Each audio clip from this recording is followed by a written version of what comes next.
All right, guys, so we are less than 10 full days into this alleged ceasefire in Gaza, and Israel has already violated the agreement upwards of 47 times as they continue to try to fabricate justifications for sabotaging the deal in its entirety. So, here from Dropsite News on what's been happening over the last couple of days, they say since October 11th, the first full day of the ceasefire, Israel has killed at least 80 Palestinians in Gaza and wounded 303, while 426 bodies have been recovered from under the rubble, according to the Gaza Ministry of Health. Now, obviously, 426 bodies, again, in less than 10 days, with the limited equipment and resources that they have to go and search for people under the rubble. Obviously, this plays into the idea that most people expected, that the true death toll inside of Gaza is far, far, far beyond the official 60,000 some odd count that we've been dealing with for months and months and months at this point. You know, again, 426 in just the last 10 days. Obviously, the true death toll is significantly higher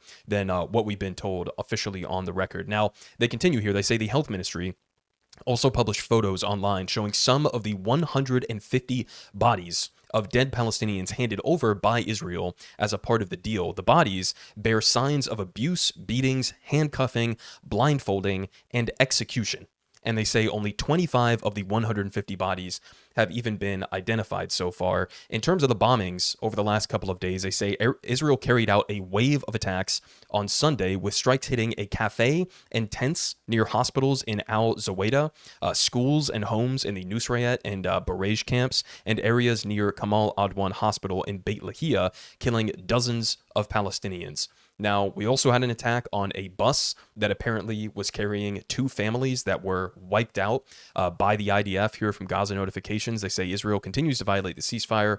In Gaza today, it committed yet another horrifying massacre. So an Israeli strike targeted a bus carrying two displaced families searching for shelter, killing all of them, including the Abu Shaban family and the Shaban family. And you can see multiple children in each part of these families killed. I believe 7 children were killed as a part of just this one strike on this bus.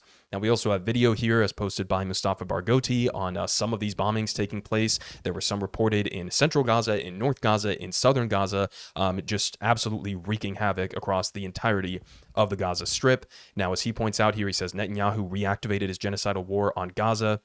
His army conducted more than 100 airstrikes since the morning and killed more than 30 Palestinians. He says Netanyahu also activated his collective punishment campaign of the civilian population by blocking all humanitarian aid to Gaza, which is obviously a continuation of a brazen war crime and intentional starvation campaign by the IDF that's been going on for months and months at this point. We also had a video that was posted here by the UN Undersecretary General for Humanitarian Affairs and Emergency Relief at the United Nations, driving through Khan Yunis, and you can see just the endless dystopian landscape that's in front of this convoy. I mean, it doesn't look like there's a single building that's left standing as far as you can see. I mean, this is not what any sort of typical warfare looks like. This is what it looks like when you're trying to make a place uninhabitable for human beings, which is exactly what Israel's goal was, and it looks like they've largely succeeded in that. I mean, look at this landscape and tell me that this was some sort of a targeted war against Hamas. I mean, nobody believes that at this point. Now, we also have U.S. media outlets doing U.S. media things. Here we had the Associated Press characterizing this as breaking: Israel strikes southern Gaza in a test of the ceasefire. Usually when there's a ceasefire, like, rule number one is you cease the firing, right? That's kind of the whole point of it. But to the Associated Press and to the rest of American media, and to U.S. politicians for that matter, it's just a test. Like, they get to play around with the concept of what a ceasefire even is, right? To Israel, a ceasefire is when you cease firing and we get to fire whenever and however we want, which is also exactly, by the way, what we've been seeing in Lebanon for a long time now, where there was this alleged ceasefire deal that was supposedly put in place, and Israel has violated that deal thousands and thousands of times, especially in southern Lebanon.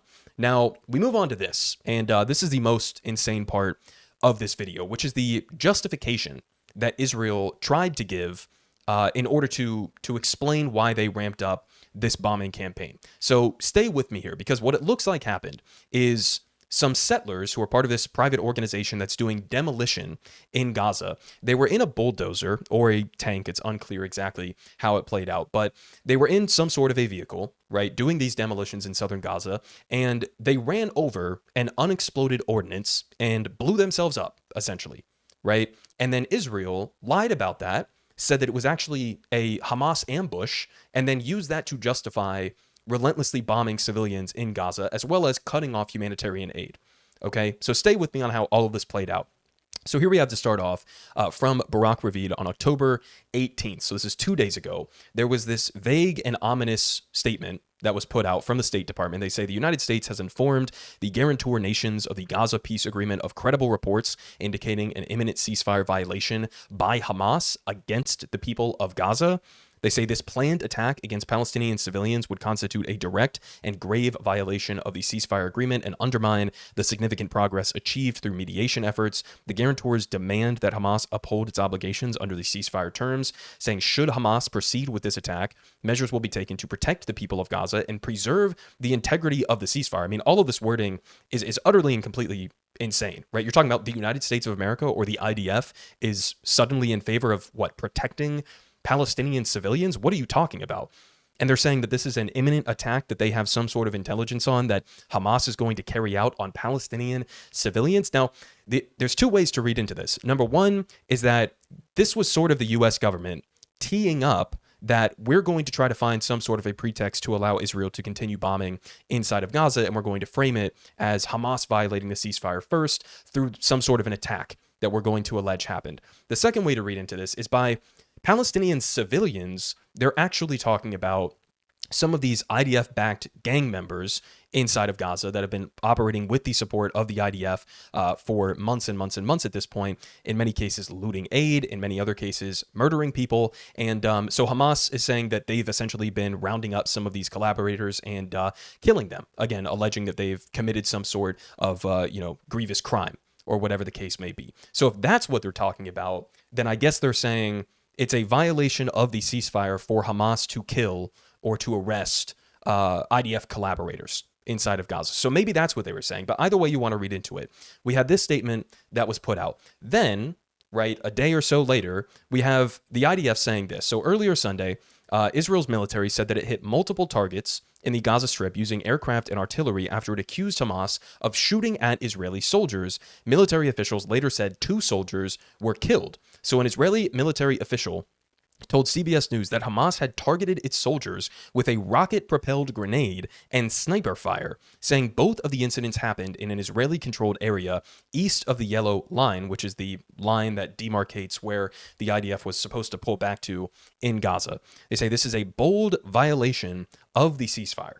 Now, let's just think for a minute here, right? Because we've seen multiple attempts by the Israeli government in order to sabotage this ceasefire. The first thing that they did was they said Hamas is not getting the bodies of our hostages back quick enough, even though everybody knew that that was going to be the case. It's going to take time to find the bodies, to locate them, to be able to dig them out from underneath the rubble and then to return them back to Israel. So that was sort of the first excuse that they gave for trying to blow up the ceasefire, was on the bodies of the hostages.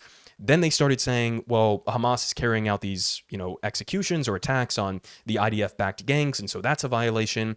And then now we have this, and I want us to just think through logically what incentive Hamas would have for launching a surprise ambush on IDF soldiers and basically giving them an excuse to continue with the genocide after Hamas has already given up their primary leverage in the form of the living hostages back to Israel. What possible sense would it make from Hamas's perspective to give Israel some sort of an excuse to continue with the genocide? It doesn't make sense at face value. Now we get an update on what actually happened here, right? Was it a Hamas ambush or was it something else? We'll hear from Ryan Grimm. He says soon after the explosion that happened in Rafah, he was told by a source familiar, the White House and the Pentagon knew that this incident was caused by an Israeli settler bulldozer running over unexploded ordnance, right? Presumably the IDF's unexploded ordnance that are littered throughout Gaza, given the amount of explosives Israel has dropped over the last 2 years. There's unexploded ordnances everywhere. It's extremely dangerous all throughout Gaza for everybody. So apparently it was an Israeli settler bulldozer that hit one of these ordinances. And he says this contradicts Netanyahu's claim that Hamas had popped up from tunnels and attacked them.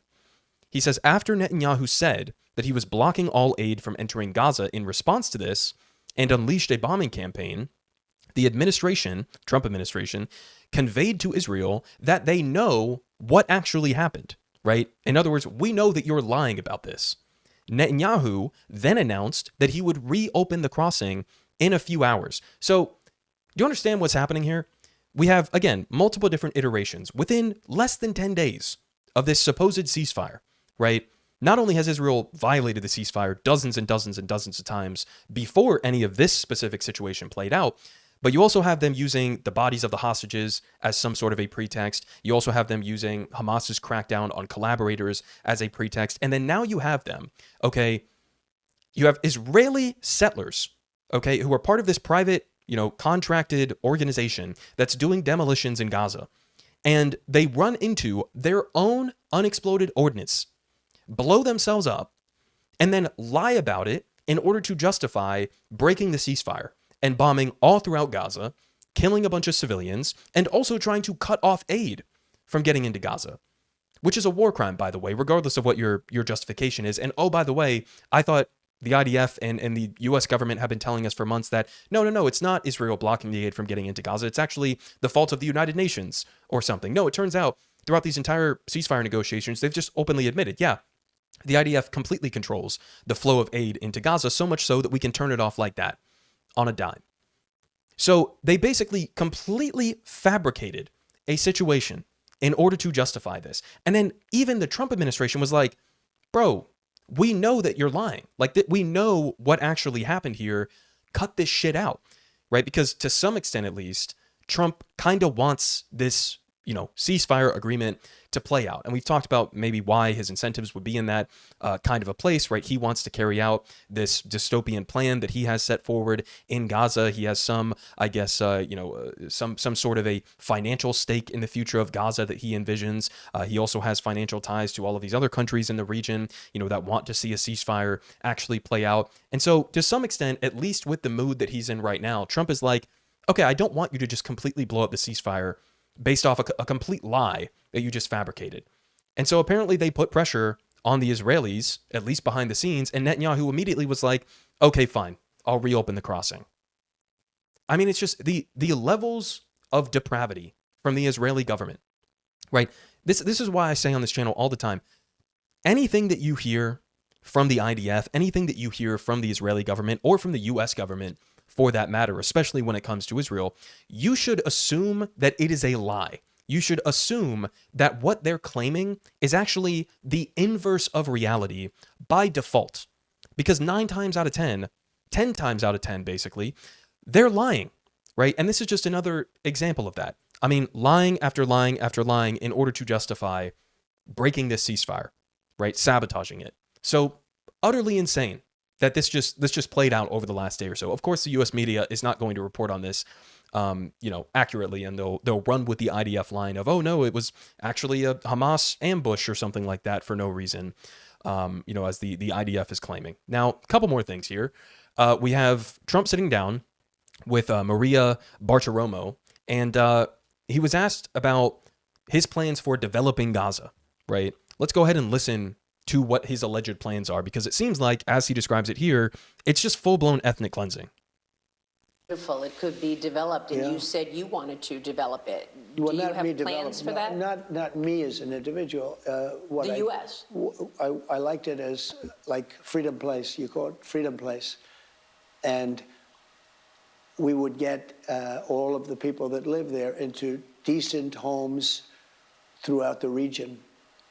If you look, Egypt has a lot of land. Jordan has a lot of land, right next door. A lot of countries have a lot of land. So I had an initial vision that we would get them. Look at Gaza. I mean, there's nothing standing. The whole thing it's all rubble. So it's not too hard to top that.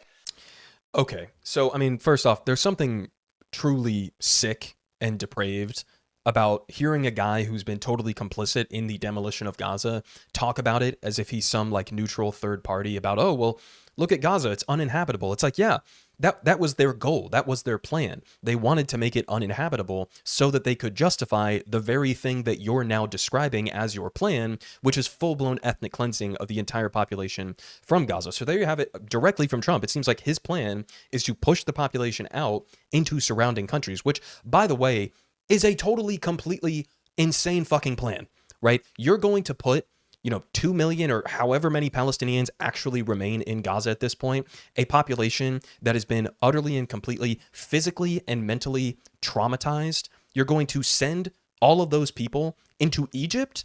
And you think number one, the Egyptian government's going to be okay with this? Number two, that them as a country are going to be able to handle an influx of over 1 million Palestinians who, by the way, again, because of you and the Israeli government, you've subjected them to months of starvation as an intentional starvation campaign, left a huge bulk of the population going through stage 5 famine. I mean, we're talking about catastrophic, health results that will be continuing into the future for years and years and years, possibly for a lifetime for many of these people, right? This is not just like, let's just shift them over here and then everything will play. What the fuck are you talking about? So, I mean, look, this is coming from Donald Trump. This is just from yesterday. So what is actually the plan here? Like, reasonably on the ground, what is the plan here? Because number one, it doesn't even look like this ceasefire is going to hold in the short term. I mean, we're less than 10 days into it. Israel's violated it close to 50 times. They're looking for every possible justification in the book, even fabricating things out of whole cloth in order to justify blowing up the deal in its entirety. And even in the situation that you're describing here, that the ceasefire does work and it does play out, you're just talking about mass ethnic cleansing and displacement that would destabilize the entire region, right? So what are we actually talking about? What is the actual plan that's on the table here? Because it doesn't seem like they have anything that's feasibly capable of being carried out without absolutely catastrophic consequences. Now, we also have Donald Trump here, number one, admitting that Israel is a U.S. proxy, but he was asked about Hamas being disarmed, and he says, whether it's me or the U.S. or a proxy like Israel, we will disarm them.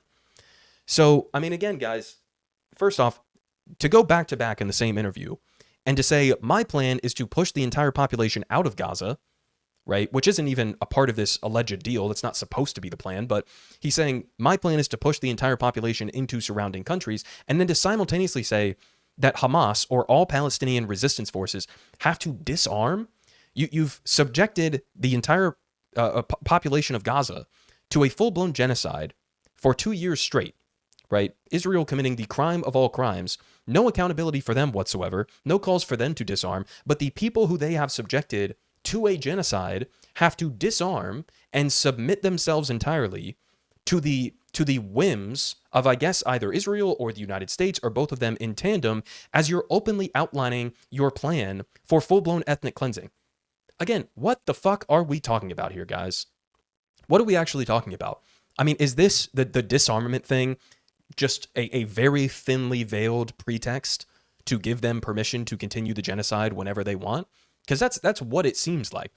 I mean, it's not even feasible in terms of, like, from a practical level, who is going to be managing Gaza in the short term, right? If it's not Hamas, is it going to be the IDF, ISIS-linked gangs that Israel has been backing and arming and funding? Are they going to be the new sort of like local police force? Or are you going to try to disarm everybody that you can and then just have a complete free-for-all? Is it going to be an Israeli occupation, a U.S. occupation? You're going to have Tony Blair being sort of the governing force inside of Gaza? I mean, none of this makes any goddamn sense from any level that you want to look at it. Unless the plan is, as Trump is admitting there, just let's full-blown ethnic cleansing the entire population of Gaza, move them out, and then we'll do like a Trump hotel on the on top of the corpses of Palestinians in Gaza on the beaches or something. Like, what is the actual plan here? Now, final two things, because again, the Israeli government also isn't really hiding what their goals are in the immediate and the long term. We have here this fascist terrorist thug, the national security minister, Itamar Ben-Gvir, saying, now that we have received the hostages, we must return to war and open the gates of hell upon Gaza.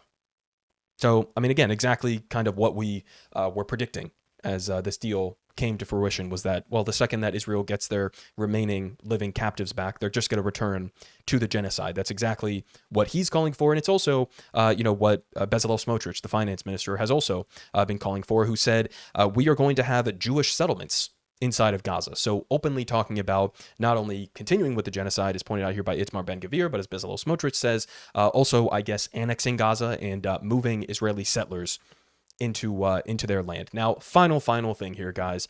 We have some polling amidst all of this on where Democratic Party voters stand on this at the moment. So this was pointed out here by Matthew Eady, saying that I've obtained a poll circulating amongst Dems in over half a dozen competitive primaries, mostly in Illinois, as well as in Michigan and Minnesota and Pennsylvania. So swing state Democrats that we're talking about here, surveying Democratic priorities and party brand ahead of the primary season. So this was from Upswing Research with a plus-minus range of about 3.36%.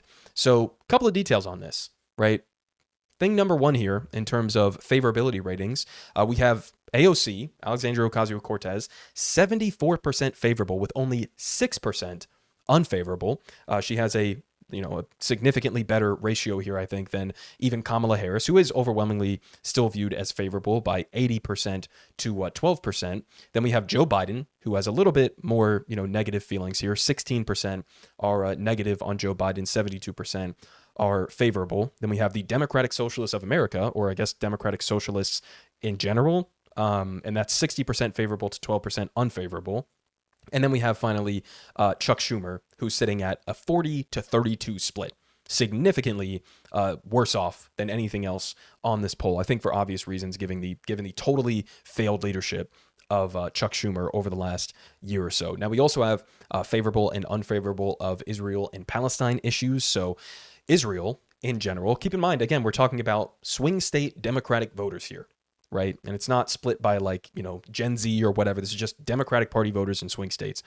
You have Israel completely underwater, 50% negative on Israel, 27% positive. Then you have Palestine, which is more than the inverse of this, with 60% favorable, 13% unfavorable. I mean, look at this cross comparison here. If you were to rewind 15 years or maybe even less than that, this would not be the split. It would not look like this. So Israel has totally and completely obliterated their reputation with the Democratic Party voter base. And obviously the sympathies are much more with Palestinians at this point. We have Benjamin Netanyahu, the most underwater of anything on any of these polls, 74% unfavorable to only 6% favorable. So he's even worse off than the state of Israel itself.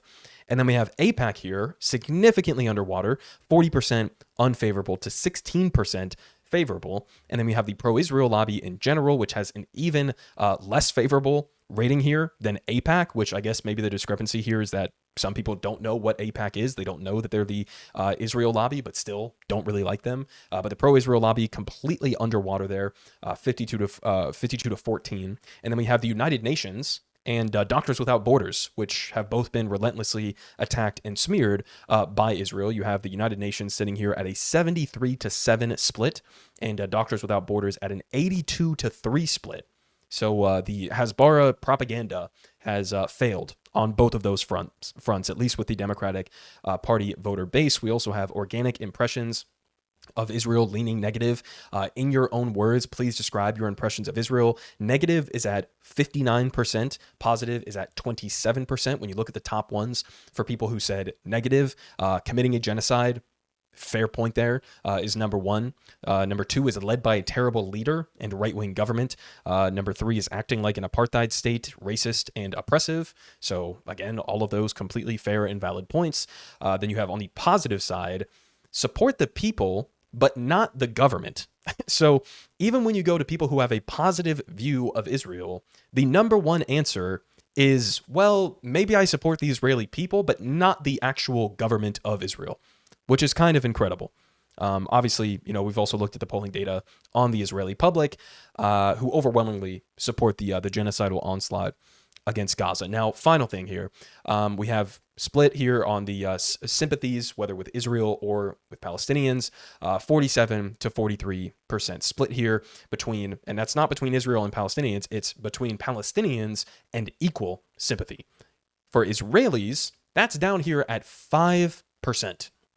5% of people in the Democratic Party voter base said that they sympathize more with Israelis than with Palestinians. So, none of this is necessarily surprising. I mean, I guess it is commendable for much of the Democratic Party voter base that even with the relentless pro-Israel propaganda from mainstream media outlets, including the more liberal networks like MSNBC and CNN, in a relentless propaganda effort in favor of Israel by basically the entirety of the Democratic Party, save for a handful of members who are highly critical of Israel. It's genuinely impressive that the Democratic Party voter base has said, no, we don't support this shit. And we even have more down here, against AIPAC and describing how much they're against the Israel lobby. So, this is going to be an important thing. And tomorrow I'm going to have a video on Seth Moulton, who said that he's no longer going to be taking AIPAC money and said that he would give back the AIPAC donations that have come to his campaign. And we have Josh Shapiro and a couple other examples of, mainstream liberal Democrats getting completely flustered by any sort of questions on the Israel lobby. So we'll cover more of that tomorrow. But again, clearly, this has been the case for a very long time now.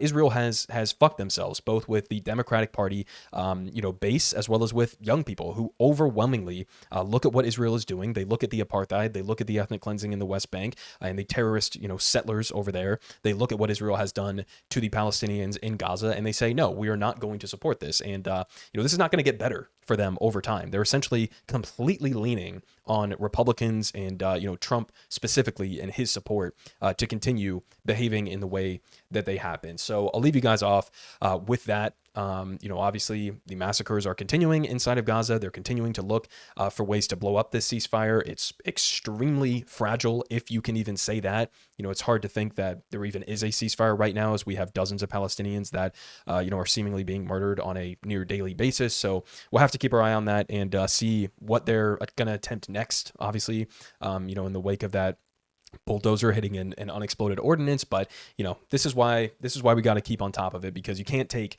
anything that they say at face value. You got to look into the, the actual reporting in order to get to the reality. So I'll leave you guys off with that. Remember to like, comment, subscribe if you support this kind of content. And I will see you guys tomorrow. Politic guy has the best politic.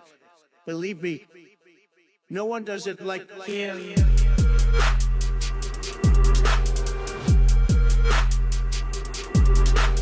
Believe me. Everyone is saying